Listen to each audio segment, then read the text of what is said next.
Hi everyone, and welcome to a new episode of the Cardano Podcast. I'm Ryan Morrison, your host, and today we'll be talking about Crowdano. Crowdano is basically a decentralized version of Kickstarter or Indiegogo, but on the Cardano Podcast. At this moment, it's a project, so it's not yet live. You can vote for it, and then you can look it up on IdeaScale. It's part of the Fund 3 of Project Catalyst, and I sat down in this episode with Ed, the founder of this project, and we discussed on the details about crowdfunding and why is this such an interesting use case because of the high fees, because of the security for the backers, and security also for people that post or submit a project there.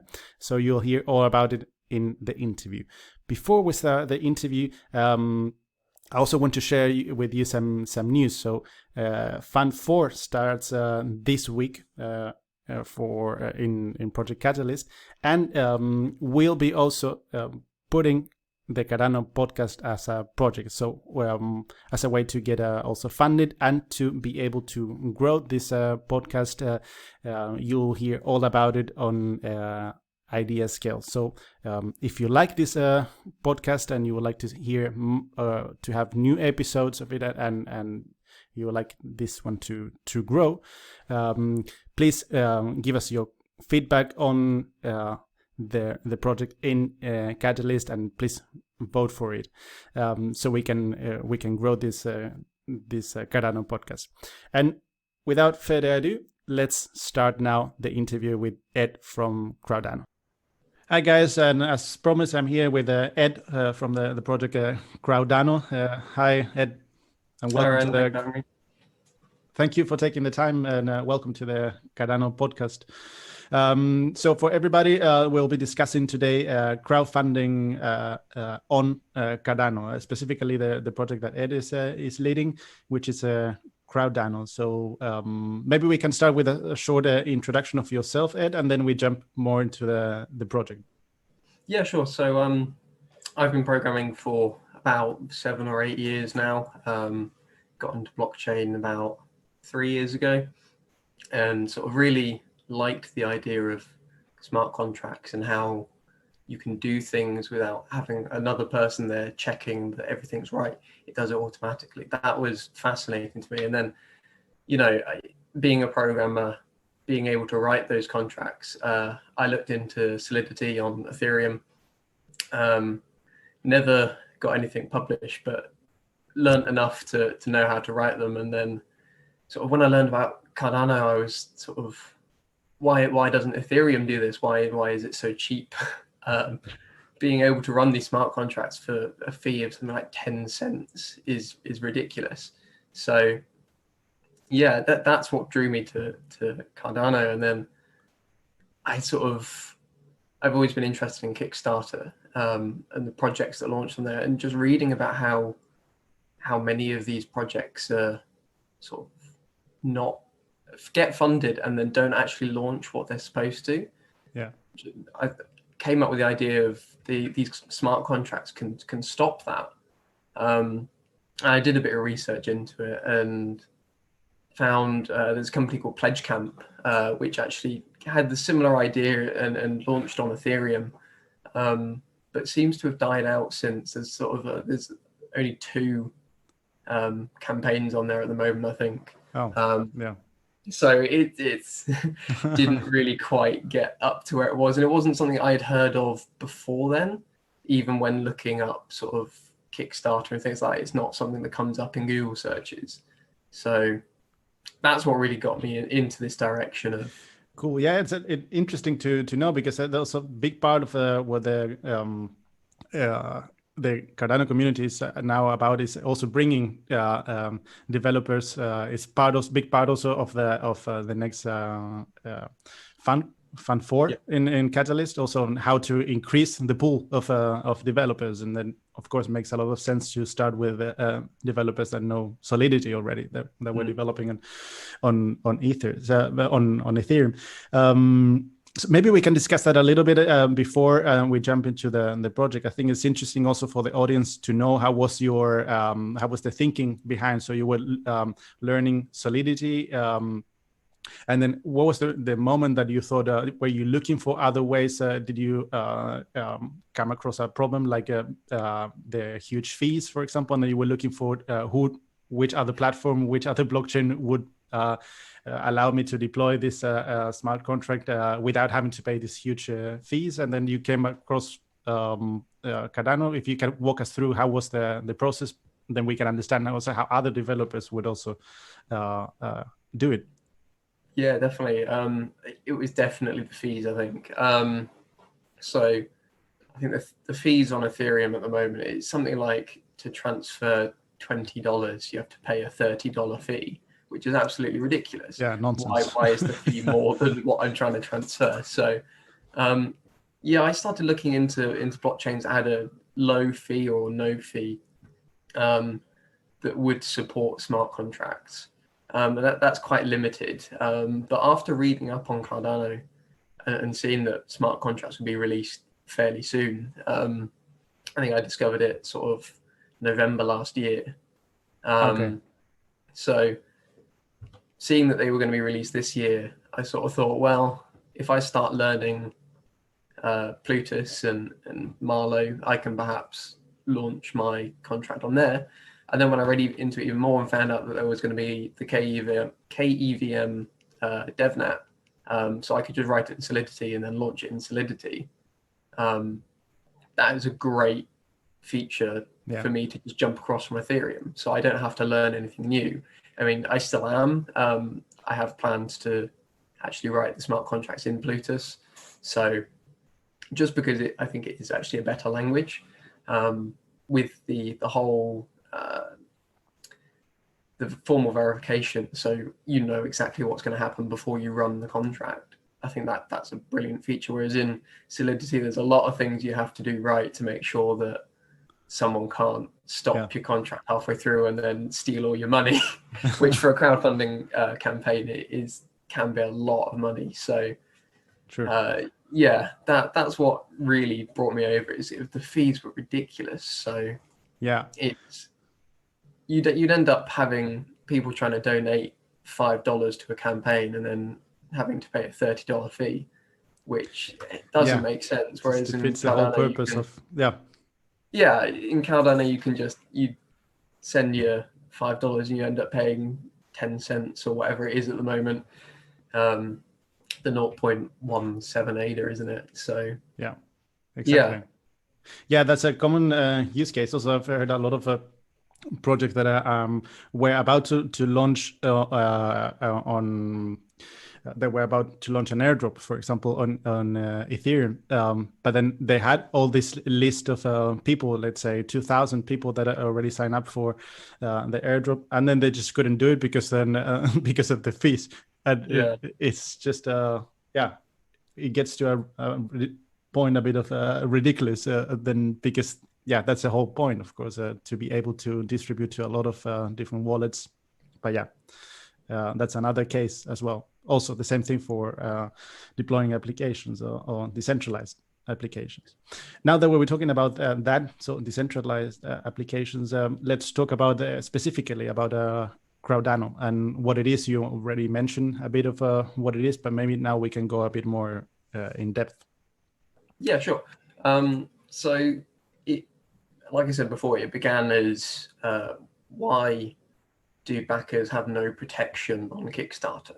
So if I donate $200 to a campaign and then they successfully raise enough money, but then don't actually release their project, where's my money gone? So my idea was sort of, why don't we do it in a staged way? So the campaign owner goes, I'm going to initially start with, say, 10% of the total money, and that will let me do this, this, and this.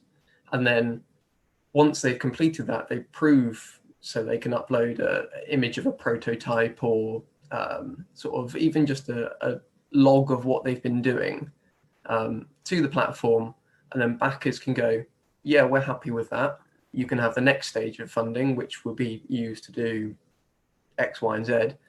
And then once you get towards the end, there's still a little bit left over. So once the project is successfully released and backers say get their reward. So on Kickstarter, you usually get, depending on how much you donate, you get your reward based on what it is and what the project is. Once backers have received their reward, they can vote to release the final stage of funding, which is sort of like a congrats, you've done it to the developers and the project owners, and that will let them launch their project in full then. So Got it. The problem with that is if you just hold the votes on sort of a website, you don't know how people can influence that through hacking your database or whatever. So smart contracts are really the way to do it, because they will do exactly what they're supposed to do. You can't do anything against that, especially in Cardano with the formal verification, like I said earlier. Being able to know exactly what the contract's going to do before you run it means that I can test, say, if this person does exactly this in this steps, then what's going to happen? Yeah. So it lets me, unlike on Ethereum where there's possible re-entrancy attacks and things like that, where people can steal a lot of money from that, and just having one small flaw in your contract means that it's very vulnerable. Being able to do that in Cardano with the formal verification, as well as being just auditing in general, means that I can launch that being comfortable that nothing's going to happen to it, and I can just leave that running then, and perhaps with influence from the community go, they want to do it in this way, so I change the contract slightly. So it's really a great way of bypassing middlemen and reducing. So Kickstarter has, I think, 5% fees at the moment for each project. With Cardano, whilst you would have the transaction fees, which are tiny compared to what you'd be donating and raising, you can also reduce those fees because you've got no middlemen having to check that this campaign is doing what it's supposed to do, because the people are voting for it anyway. So by backing a project, you're initially going, yeah, I think this will work. But then if they don't do anything, you don't need to worry. You get all of your money back. So that was really the main thing for me, was how can we protect people investing in these projects that might lose all of their money? It's something like 9% of Kickstarter campaigns that are successfully funded don't launch the project that they're supposed to be launching. And seeing as Kickstarter's raised, I checked this morning, it was about $5.5 billion dollars in campaigns. 9% of that is still $500 million. Yeah. So where's that $500 million gone? So with this platform, you know exactly where the money's going, what it's doing. And then if you're not happy with it, you can just go, no, I don't want to support this anymore, and you get your money back. So it's a win-win situation that the campaign owners know that if they do what they're supposed to be doing, they're going to get their money. And then also if the backers decide that it's not going how they want it to go, they can just all vote against it, and then they'll get the remaining amount of their money back. So yeah. Got it. And so then going back to what you mentioned at the beginning, that the idea is to do it in phases. So when somebody starts a campaign, then or a project, the idea is to do it first for the prototype, and then you do some kind of proof of concept. So then people can vote and then they go to the next phase and so on.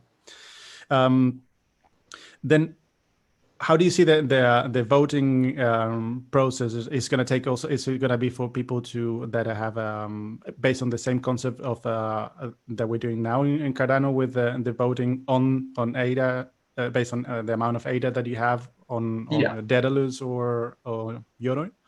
Yeah, so it's a similar thing. So all the backers will be asked to vote yes or no, and then depending on how much they've donated, influences the weight of their vote. So I'm currently doing some sort of tests with the Solidity contract that I've done. because obviously I don't want it so that someone can donate half of the total amount raised if it's a small amount, and they always vote yes Yeah, when exactly. everyone else is voting no. So there's probably going to be some cap there on the weighting, but that's the general gist of it, is that however much you donate is proportional to your voting power. Yeah. So similar to how Good. Catalyst and Daedalus voting works now. Yeah, exactly. And I was thinking, how about if somebody, for example, I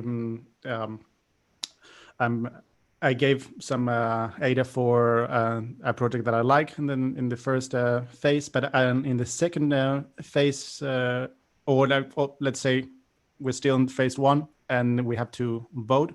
What if I just the whole community votes yes, let's go to the next phase, let's release the funds for this phase, but I, for example, don't want to participate anymore in the project? Can I just get out of it at that stage, or I would be part of the consensus, basically? Yeah, so that's something that I'm currently looking into, is because obviously the campaign owner wants to raise a certain amount of money. If, say, a majority vote yes, but then 40% want their money back, Yeah, they've then only got 60% of what they wanted to raise. So there kind of needs to be a trade-off of when you can back out. I think it will probably be, if you donate in the first place, you can, up until the deadline, you can then go, actually, I'm not so happy, I want my money back. You can change your mind, but it's something that I really need to talk to the community about. Whether it's something they want, and whether it's something they think is important, because obviously I'm trying to protect both the backers and the campaign owners. So if I say that, oh yeah, you can just take your money out, the campaign owner's not going to get what they want, what they raise, and that makes it even more likely that they're not going to succeed, which is defeats the entire point of the platform. So there will probably be some deadline of when you can turn around and go, no, actually, I don't want to invest in this. Yeah, it makes sense to have some kind of time frame, and in that time frame you can decide if you continue or not. But once the voting starts, then you're just then it's too late. You had your time. Yeah, and then they get also security, as you said, like for the project, that they know that people are committed and they know exactly the amount that is committed to happen when it releases. So yeah, that's a good point. I think that would be very interesting to discuss with the whole community, to see what do they think.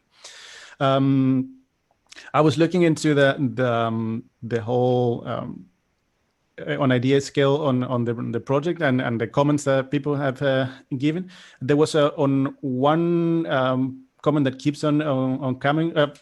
First, you get a lot of good feedback, and people are really passionate about it, and then they really like an idea of crowdfunding on Cardano.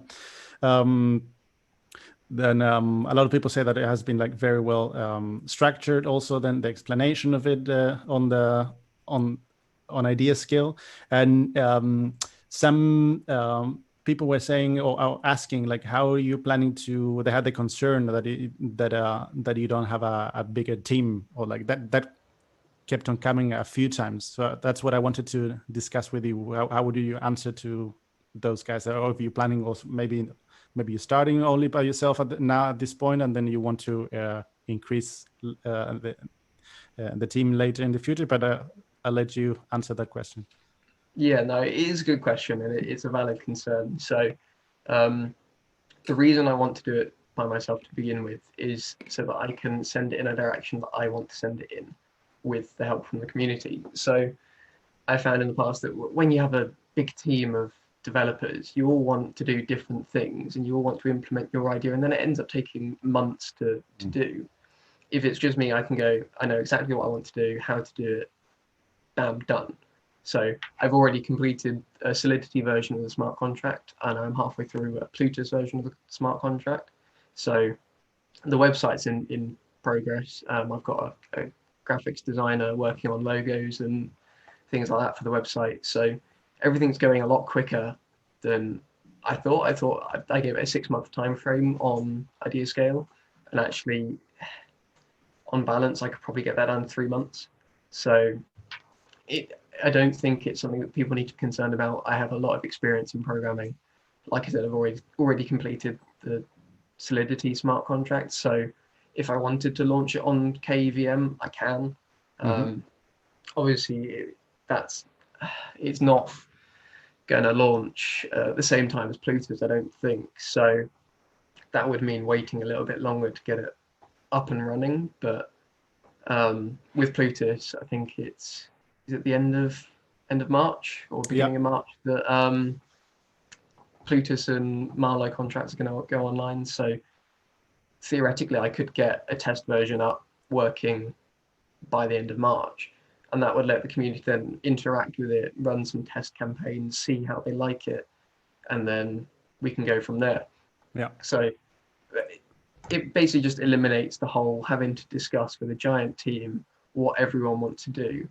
And I have a lot of experience working in software teams where they go, one person wants to do one thing, another person wants to do another thing, and then you end up taking just so long to get where you wanted to go. So that's the idea behind it. I'm not closed off from working in a team. So I'm in discussions with Ajax. I'm really sorry if I pronounced that wrong for him, but he's one of the owners of another crowdfunding campaign on Idea Scale. So I've been talking to him and we've been discussing sort of the legal side of things. I think they're based in Europe somewhere, whereas I'm in the UK. So there are different laws depending on where you want to do it. So I've been talking to him. I've been discussing, obviously, like I said before, I've got a graphics designer working on some logos and things. So I'm not completely by myself. I'm not doing everything. It's just more the development, so the smart contract development side of things. I know I can do that. So I'm getting on with it kind of thing. Mm-hmm. Yeah, it's a good point, and it's also good for people to also to understand that this is the initial phase, of course, and then it's a trade-off basically between it's a matter of speed. Also, you don't want to be discussing things at this stage. A lot of the people that are involved in creating dApps and also increasing the community and submitting ideas to Idea Scale. We're all working or studying on something else. So then it takes a lot of time. If you have a big team and all of them are working on something different and their own jobs or are they studying their own studies to coordinate and have meetings and then and agree on things. So if you want to, that's the trade-off basically. If you want to get things done quickly, then it also makes sense to start by yourself.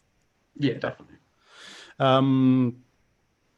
Cool. I think like we have discussed the majority of it. I don't know if there's something else that we haven't discussed, Ed, that you would like to talk about. Not that I can think of. Just that if anyone has any sort of ideas of something they really want to be included, obviously get in contact and I'll see what I can do kind of thing. So if it's something that everyone wants on the platform, why not kind of thing. So obviously it's a campaign and a project that is going to be mainly directed by community. So if no one likes the platform, no one's going to use it. It doesn't benefit me, it doesn't benefit anyone else. So yeah, if anyone's got any ideas, something they really want involved, just get in contact either on the Idea Scale page or through any other methods. I'll be launching hopefully a starter website quite soon, so I'll be posting that on the Reddit. Perfect. Cool. Yeah, you heard about it, guys. Then for the moment, you can just search on Idea Scale and Cardano.ideascale.com. Just search for Crowdano. You'll find the project, and Ed, you can just contact him directly there, and then afterwards also on Reddit. All right. Thank you very much, Ed. We discussed the Crowdano in this episode, and